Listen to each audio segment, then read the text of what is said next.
Good morning structural ইঞ্জিনিয়ারিংয়েতে। আর আজকের ভিডিওটা হচ্ছে যে তোরা যারা স্ট্রাকচারাল ইঞ্জিনিয়ারিংয়েতে কেরিয়ার বা বিজনেস করতে চাইবি তাদের বলছি 6 থেকে 7 ঘন্টা কিন্তু স্টাডি করতে হবে ভাই, ঠিক আছে। প্রথম জিনিস হচ্ছে প্রচুর প্রাইভেট কলেজ এখন তো ইচ্ছে করলে যে কেউ এখন একটা ডিগ্রি ইঞ্জিনিয়ার হওয়ার, ডিগ্রি কেন মাস্টার ডিগ্রি ডক্টরেট করাটা কোনো ম্যাটারই নয়, কিন্তু নলেজটা কিন্তু সেই অর্থে হচ্ছে না। বারবার আমি বলছি, কালকে বারবার বলছি যে স্ট্রাকচারাল ইঞ্জিনিয়ার আর একজন ডক্টরের মধ্যে, মানে একটা সার্জেন যিনি অপারেশন করেন, তাদের সেকেন্ড অপশান কিন্তু কিছু থাকে না। একবার ডিজাইন যদি ভুল হয়ে যায় সেই ভুল ডিজাইনই চলে। কালকে যেমন রাত 2টো অবধি আমাদের কাজ করতে হয়েছে, শুধুমাত্র সিনসিয়ারের অভাব, ঠিক আছে। তো এই যে সিনসিয়ারের বারবার অভাব হচ্ছে, এতে কিন্তু মারাত্মক ভুল হয়ে যাবে। কেন হচ্ছে এটা? আমরা পড়াশোনাটা করছি না। প্রথম বিষয় হচ্ছে, যদি আমি মনে করি যে স্ট্রাকচারাল ইঞ্জিনিয়ারিং নিজের কেরিয়ার তৈরি করব, তাহলে 6 থেকে 7 ঘন্টা তোমাকে দিতে হবে, ঠিক আছে। সেটা হচ্ছে 3-4 ঘন্টা আমার যদি প্র্যাকটিস এবং 3 ঘন্টা হচ্ছে পড়া। পুরো বেসিক থেকে ফান্ডামেন্টাল থেকে পুরো জিনিসটাই ম্যাথসের ওপর দাঁড়িয়ে আছে। তো শুধু ম্যাথসের মানে হায়ার লেভেল ম্যাথসের ওপর। তো এই কথাটা বারবার তোদের কিন্তু বলছি, তোরা ওই যতই গেট দিস আর যতই মাস্টার ডিগ্রি করিস কিচ্ছু করতে পারবি না স্ট্রাকচারাল ইঞ্জিনিয়ারিংয়েতে। তো প্রচণ্ড সিরিয়াস হতে হবে এবং সিনসিয়ার হতে হবে টাইমে কাজ শেষ করার।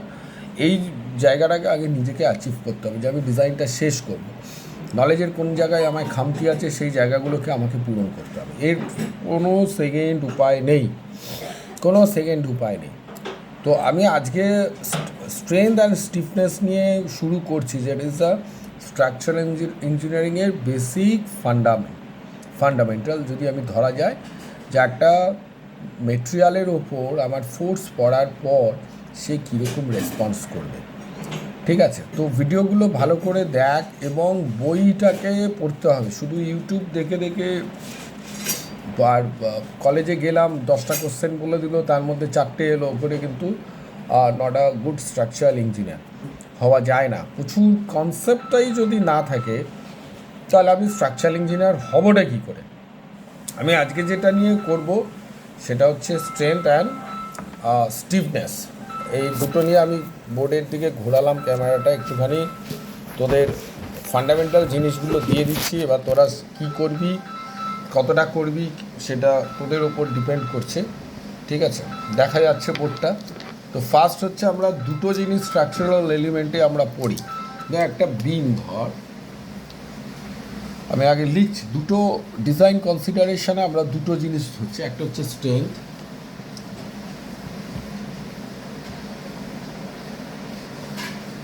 একটা স্ট্রেংথ দেখা যাচ্ছে, আর একটা হচ্ছে স্টিফনেস। একটু বড় করেই লিখছি, stiffness, strength and the stiffness. এই দুটো ফান্ডামেন্টাল জিনিস, এই দুটোর ওপরেই কিন্তু আমাদের স্ট্রাকচারাল ইঞ্জিনিয়ারিংটা দাঁড়িয়ে আছে। ওকে, একটা হচ্ছে strength and stiffness, that is S and the S, ঠিক আছে। এর ওপর আমাদের দাঁড়িয়ে আছে। And what is the strength and the what is the stiffness? ঘটনাটা কী হচ্ছে, আমরা একটা বিম নিলাম, এটা একটা বিম নিলাম, and that is the support, একদম ফান্ডামেন্টাল জিনিস। তা আমার এর ওপরে আমার ফোর্স আসতে পারে বিভিন্ন ধরনের, ইউডিএল ফোর্স আসতে পারে, right, that is the UDL, uniformly distributed load. UDLs means uniformly distributed load, or the point load হতে পারে। বিভিন্নভাবে পয়েন্ট লোড মানে একটা সেকশনের ওপর বিভিন্নভাবে লোড চাপতে পারে। এই কী করবে? বাই স্ট্রেংথ, এই প্রপার্টিটার স্ট্রেংথ আমি কাকে বলবো? এই প্রপার্টিটার স্ট্রেংথ আমরা তাকেই বলবো, সে তার ওপরে যে লোডটা আসছে তার প্রপার্টির স্ট্রেংথ আমি তাকেই বলবো, সে summation of the vertical force 0, summation of summation of force বলতে পারি, not a vertical force. Summation of the force is 0 and summation of the moment is a 0। এই দুটো পারমিট করবে, এই দিয়েই আমরা ইকুয়েশনটা তৈরি করব। ঠিক আছে, যদি একটা বিম আমি এখানে দিলাম, আমি এখানে ফোর্স দিলাম, তাহলে ও চাইবে, আমি আর একটু এলাবোরেট করে বোঝাবার চেষ্টা করছি, দুটো জিনিস হতে থাকে।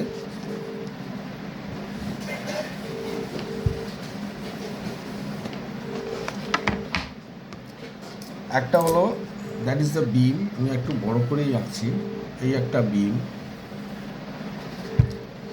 আমার এখানেতে পয়েন্ট লোড, এখানেতে পয়েন্ট লোড, রাইট। এবারে ধরা যাক এটার উপরে একটা লোড চাপলো, ঠিক আছে। তো আমাকে যখন আমি ফোর্স ক্যালকুলেশন করব,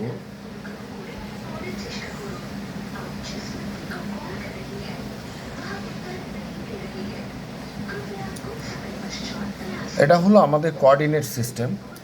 ধরা যাক Z axis, Y axis, X axis, they are the mutually perpendicular. সুতরাং তিন দিকেই আমাদের ফোর্সকে 0 হতে হবে। ইকুইলিব্রিয়াম সিস্টেম কী হবে? Summation of F X, summation of F Y and summation of F Z 0 হতে হবে। That is the equation. আর মোমেন্ট কাজ করছে, তাহলে summation of M X is equal to 0, summation of m y is equal to 0, summation of the m z is equal to 0. So that is the fundamental thing. তবে এই মেম্বারটাকে আমি বলতে পারবো এই মেম্বারটা আমাদের স্টেবল হচ্ছে, তাই তো? তো আমরা স্ট্রেংথ মেজার করি, স্ট্রেংথ মেজার করবো শিয়ার ফোর্স বেন্ডিং মোমেন্ট দিয়ে। আমি আরেকবার দেখাচ্ছি, মুছতে হচ্ছে বোর্ডটা।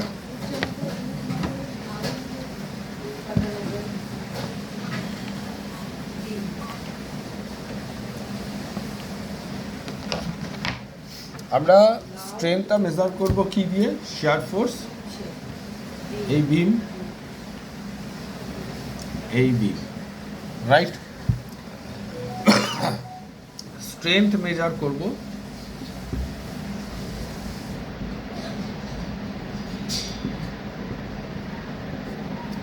স্ট্রেংথ, এটা আমরা কি মেজার করব? Shear force,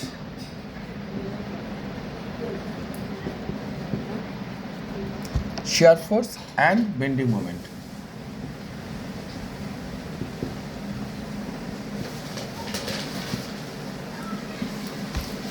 Shear force and bending moment দিয়ে আমরা স্ট্রেংথটাকে মেজার করব। অ্যান্ড স্টিফনেস কি দিয়ে মেজার করব?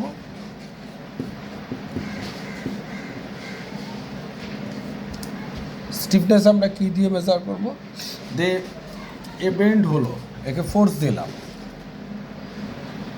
এই জাস্ট এইভাবে একটা বেন্ড হলো, that is the deflection, Y. এই ডিফ্লেকশন কতটা হচ্ছে তার উপরে আমার স্টিফনেস নির্ভর করছে। যত ডিফ্লেকশন কম হবে তত তার স্টিফনেস বেশি, তাই তো? আর ডিফ্লেকশন বেশি হলে তার স্টিফনেস কম। তো এই দুটো কনসেপ্টের ওপর আমাদের স্ট্রাকচারাল ইঞ্জিনিয়ারিং কিন্তু দাঁড়িয়ে আছে, আমাদের ইন্ডিয়ান স্ট্যান্ডার্ড কোড সেই হিসেবে দাঁড়িয়ে আছে।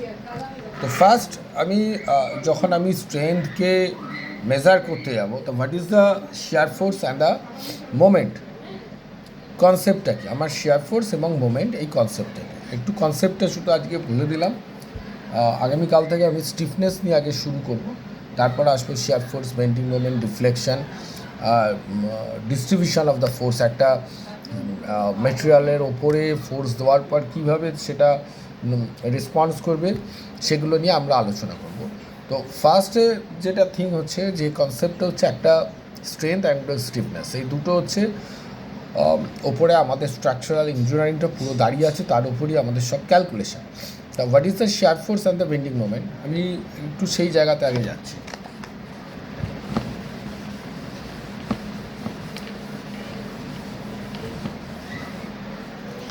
শিয়ার ফোর্স বেন্ডিং মোমেন্টটা কী সেই জায়গাতে আমি যাচ্ছি। ধরা যাক দ্যাট ইজ দ্য মোমেন্ট, এটা একটা beam, simple supported beam. And what is the simple supported beam যদি আমি জিজ্ঞেস করি, আমি আসছি সেগুলো পরে। তো আমার এখানে একটা ফোর্স এলো, ঠিক আছে, আমি করব কি, এখানে আমি একটা সেকশন কেটে নিলাম, রাইট। সেকশনের এই পার্টটাকে আমি ভুলে যাব, এই পার্টটাকে আমি ভুলে যাচ্ছি, এই পার্টটাকে আমি ভুলে যাচ্ছি, রাইট। আমি মুছে দিয়ে এই পার্টটাকে আমি ভুলে যাচ্ছি। So that the equilibrium condition এই সেকশনেতে, এই সেকশনটা কত ফোর্স জেনারেট করবে, সামেশন অফ ফোর্স কত, সামেশন অফ ফোর্স কত হতে পারে, অ্যান্ড সামেশন অফ মোমেন্ট কত হতে পারে, এই পার্টটা, এটাকে প্রথমে আমরা বার করব। অ্যান্ড এটা ইকুইলিব্রিয়াম হওয়ার কন্ডিশন কি, এই মেটেরিয়ালটা ঠিক সেই পরিমাণ ফোর্স উল্টো দিকে দেবে, অ্যান্ড সেই যদি এখানকার মোমেন্ট এই দিকে আসে আর ও উল্টো দিকে মোমেন্ট দেবে, তবেই কিন্তু এটাকে summation of FX 0, summation of moment 0। যদি এই কন্ডিশন আমাদের আসে তবেই সেটা ইকুইলিব্রিয়াম স্টেটে আছে, রাইট। কিন্তু ফিনোমিনন যেটা হচ্ছে যে যখনই আমি একটা ফোর্স এখানে দিলাম, এই মেটেরিয়ালটা ফার্স্ট একটু ডিফ্লেক্ট করবে, ওকে, ফার্স্ট একটু ডিফ্লেক্ট করবে। এখন এই ডিফ্লেকশনটা একটা লিমিটের মধ্যে আসতে হবে, দ্যাট ইজ দ্য L/325, এটা ইন্ডিয়ান স্ট্যান্ডার্ড কোড একটা বলে দিয়েছে। এই ডিফ্লেকশনটা আসতে হবে এটার মধ্যে, যদি এটার মধ্যে না আসে, এটার মধ্যে যদি আমাদের এই ডিফ্লেকশনটা যদি না আসে, L/325 মধ্যে যদি না আসে, তাহলে কোনটা কি দাঁড়াবে গিয়ে, তাহলে কি দাঁড়াবে, যদি ডিফ্লেকশন যদি এটা বেশি হয়ে যায়, তাহলে আমাদের এই যে ফোর্সটা বিমের ওপর যেটা পড়লো, সেটা এই সাপোর্টে ট্রান্সফার হবে না, অর্থাৎ এটা ভেঙে যেতে পারে, তাহলে সাপোর্টে ট্রান্সফার হওয়ার শর্তটা কি হচ্ছে, তাহলে আমাকে দেখতে হবে এর স্টিফনেসটাকে একটা লিমিটের মধ্যে আসতে হবে। যদি যে স্টিফনেস যদি কম থাকে তাহলে বেশি বেন্ড হবে, একটা সময় গিয়ে ভেঙে যাবে, ওকে। তো that is the stiffness and স্ট্রেংথের মধ্যে এটাই হচ্ছে এর রিলেশনটা হচ্ছে এইটার মধ্যে। আজকে জাস্ট এইটুকুনি কনসেপ্ট, এবং পরবর্তী ভিডিওতে কালকে থেকে স্টিফনেসটা নিয়ে বলবো। স্ট্রাকচারিংয়ের main part is the stiffness, আর এই স্টিফনেসটা কোথায় কাজে লাগবে, কীভাবে কাজে লাগবে, সেটা নিয়ে ডিটেলসে আসবে, ঠিক আছে। আজকে জাস্ট একটু কনসেপ্ট দিলাম, এবং কালকে থেকে বিভিন্ন মেটেরিয়ালের আমার স্টিফনেসটা আমি কিভাবে মাপবো, এই ওয়াইটা কিভাবে মাপবো, অ্যান্ড আরেকটা জিনিস আসছে, এখানে একটা স্লোপ তৈরি হবে, সেই স্লোপটা কিভাবে হবে সেইটা আমরা মাপবো, ঠিক আছে। Thank you.